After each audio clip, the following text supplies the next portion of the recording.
सबसे पहले व्यक्ति को आसन जीतना चाहिए। प्यार से बोलिए जय श्री राधे। आसन जीतना चाहिए। जितासनो जित श्वासो जित संगो जितेन्द्रिय स्थूलो भगवते रूपो मन संधारे धिय। पहले आसन को जीते। आप 3.5 घंटे एक आसन पर बैठ गए, 3.5 घंटे, तो आप 7 घंटे भी बैठ सकते हो, 9 घंटे भी बैठ सकते हैं। ऐसा हमको अभ्यास है, क्योंकि हम तो 6-6 घंटे भी बैठ लेते हैं, गद्दी पे बैठे ही रहते हैं एक आसन से, आप देख ही रहे हैं, है ना। तो 3.5 घंटे एक आसन पर जो बैठ लेगा वो आराम से 6 घंटे बैठ सकता है। लेकिन आजकल छोटे छोटे बच्चे कुर्सी पर बैठने लगे, उनका दोष नहीं है। घरों में कमोड की व्यवस्था हो गई तो घोंटू भी जवाब दे गए। आजकल के बच्चे वही कमरा लेना चाहते हैं जहाँ कमोड हो। सोचो, हमारे ये 70 वर्ष के 80 वर्ष के बैठे हुए हैं, ये इंडियन में बड़े आराम से चले जाते हैं। ये कमरा भी बुक कराएंगे तो पहले वो ये कमोड है या नहीं। सोचो क्या स्थिति हो गई। अब फिर कहते हैं चल नहीं पा रहे, सीढ़ी नहीं चढ़ पा रहे, फिर लिफ्ट चाहिए हैं। और लिफ्ट हो गई 2-4 दिन को खराब। बोले फिर तो मेड बाई हाथ पकड़ के ऊपर ले जाएगी, फिर तो गति भी नहीं है। तो विचार कर लो, ब्रज में आए हो और बरसाने में सीढ़ी चढ़नी है 365, तो जब ये हाल होगा तो चढ़ना बड़ा मुश्किल हो जाएगा। इसलिए इतने राजसी मत बनो, नीचे बैठना सीखो। हाँ, है ना, मैं तुमसे नहीं कह रहा। यही तो बड़ी विचित्र बात है भाई, ये जो उपदेश तो सबके लिए होता है।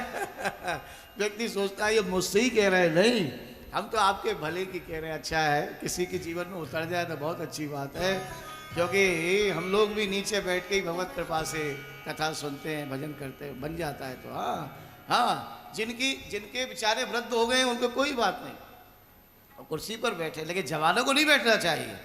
क्यों अपना शरीर बर्बाद कर रहे हो। जवान आदमी को नीचे बैठना चाहिए आसन लगा के आराम से।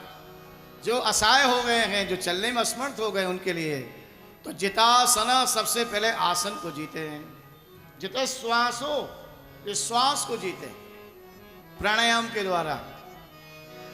प्राणायाम परम बल, एकादश स्कंद में कहा गया प्राणायाम परम बल। प्राणायाम करेंगे तो ऊर्जा शक्ति का संचार होगा। हाँ, ऊर्जा शक्ति विद्यमान होगी। इसलिए जितासन जित श्वासो जित संग, और संग को जीते भैया। अच्छा संग करें, अच्छा संग मिले जीवन में। अब अच्छा संग आदमी का ना मिले, और आदमी का तो शायद आपको कभी ये भी हो जाए कि नहीं हमारा ये मार्ग ठीक नहीं है, ऐसा नहीं करना चाहिए। लेकिन मोबाइल तो आपको नहीं बताएगा कि तुम्हें ऐसा नहीं करना चाहिए, है ना। ये मोबाइल का संग भी कुसंग है भजन करने वाले के लिए। एक तरह से अच्छा है, क्योंकि मोबाइल में बहुत काम होते हैं, काफ़ी काम मोबाइल के द्वारा किए जाते हैं। लेकिन ये समझदारी बड़ों में तो होती है, ये समझदारी बच्चों में नहीं होती है। आजकल सर्वे किया जा रहा है, 14 वर्ष से लेकर 18 वर्ष तक के बच्चे सबसे ज़्यादा अश्लीलता मोबाइल में देखते हैं।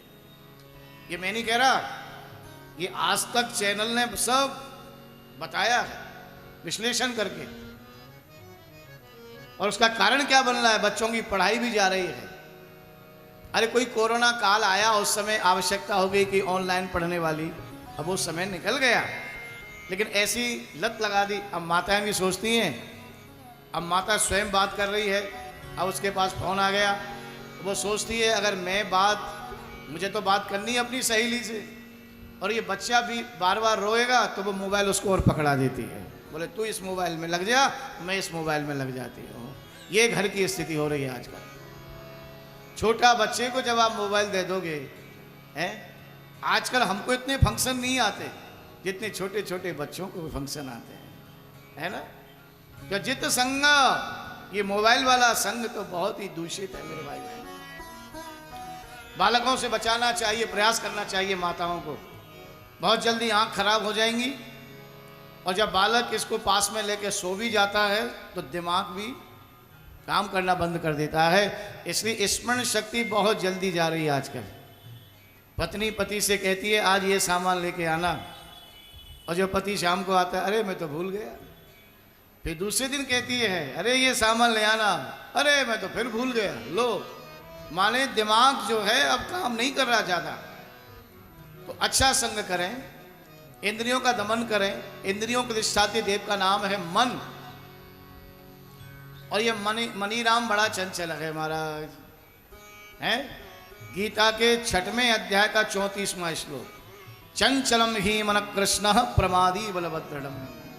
ये तो बड़ा चंचल है मन। इसलिए भैया चंचल मन को एकाग्र करने के लिए ये सब उपाय हमको करने पड़ेंगे। और यही कहा मन के हारे हार हैं और मन के जीते जीत, और मन ही मिलावत राम सो और मन ही करत भजे। मन की गति है अटपटी और झटपट लखे न कोई, और जब मन की खटपट मिटे तो झटपट दर्शन हो। मन की खटपट मिट जाएगी तो झटपट दर्शन हो जाएगा।